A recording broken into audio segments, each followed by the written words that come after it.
Hi, welcome back to our Bible study series, Getting to Know God in a year in the Bible. Are you enjoying it as much as I am? Like, I haven't been this consistent in studying, and I mean studying, not just reading my Bible. So I'd like to thank you because that's the reason why, I'm doing it so consistently. So today we'll be talking about Job 14 to 16, and yeah, it's still a bit heart-wrenching. At one point I felt like, can we get to the good parts? But there are gems to be learned, trust me. So there are some of the lessons that I learned, starting off in chapter 14. Job starts off by, lamenting the frailty of humanity. And I remember he even compared us to trees and said that the trees had more life, more hope than we did. Because when we die, we die. And then when trees are cut down, at the very smell of water, they spring up. And it made me think that, wow. But then, yeah, I still won't be a tree. And I know that in 14:7, he wondered again if there was life after death. I know in the previous chapter he had talked about, when a person dies, what next? And I think that's actually very interesting. Obviously, in the beginning, when man started, after man fell, and if, going through the timeline from the time of Adam, Noah, the flood. So here, I'm sure that people hadn't quite figured out what, their mortality look like, unlike us now that we know. Thanks be to God. Eliphaz, when he was replying, appeared annoyed by Job's response and almost insults him, insisting on his sinfulness and grandstanding on the basis of self-righteous knowledge.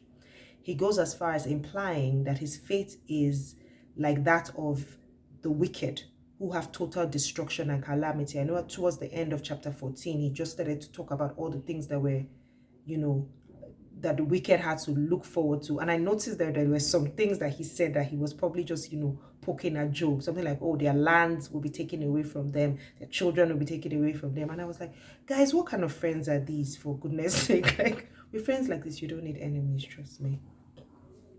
But by the time that Job responds to him in chapter 16, it's clear that he's now tired of them and it was a full-on battle. I think he was even already like asking them something like, who even asked you to talk? I think you should stop talking, He doesn't hold back his feelings and more or less calls them bad friends, calls him a bad friend. I think he was very specific in 16:14. After a while, he just ignores him and just starts to speak directly to God, still asking to plead his case, still asking for a mediator between himself and God. And I think I spoke about this in yesterday's episode.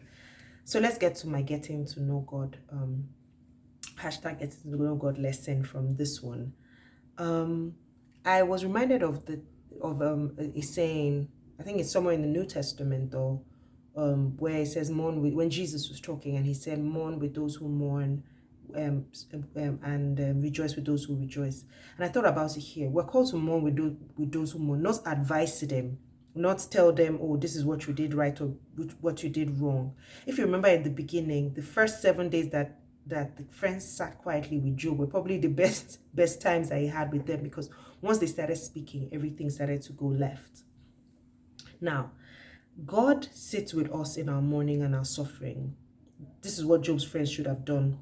And this shows us his side, well, for me, his side of patience. So even with everything, because God is in the midst of everything that Job is going through, even though he's just playing a very passive role now, because like we know from the beginning, there is a timeline for this whole ordeal for him, but he doesn't know that.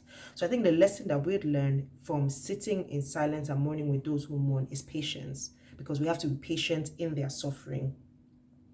God is sovereign over all things. He is the supreme authority and everything is under his control. In chapter 14:5, Job talks about how God has decided the length of our lives. We don't have a minute longer. Like if God says the length of your life is 71 years and 33 days, you're not going to get 1 minute or 1 day longer. Knowing this, how do you intend to live your life more intentionally?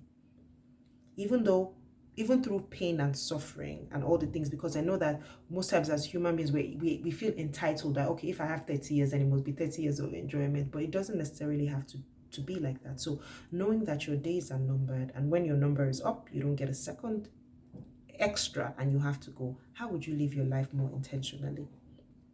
I know this book seems a little morbid and so unfair, but hang in there till the end. Like I said, there is a happy ending. We already know that God is in the business of redeeming seemingly hapless situations. So we know that there's an end. So whatever it is that you are going through in life right now, just know that there is a good end to it. I hope this blesses you in some way, and I look forward to catching up with you tomorrow when we'll continue with the book of Job. Have a wonderful evening.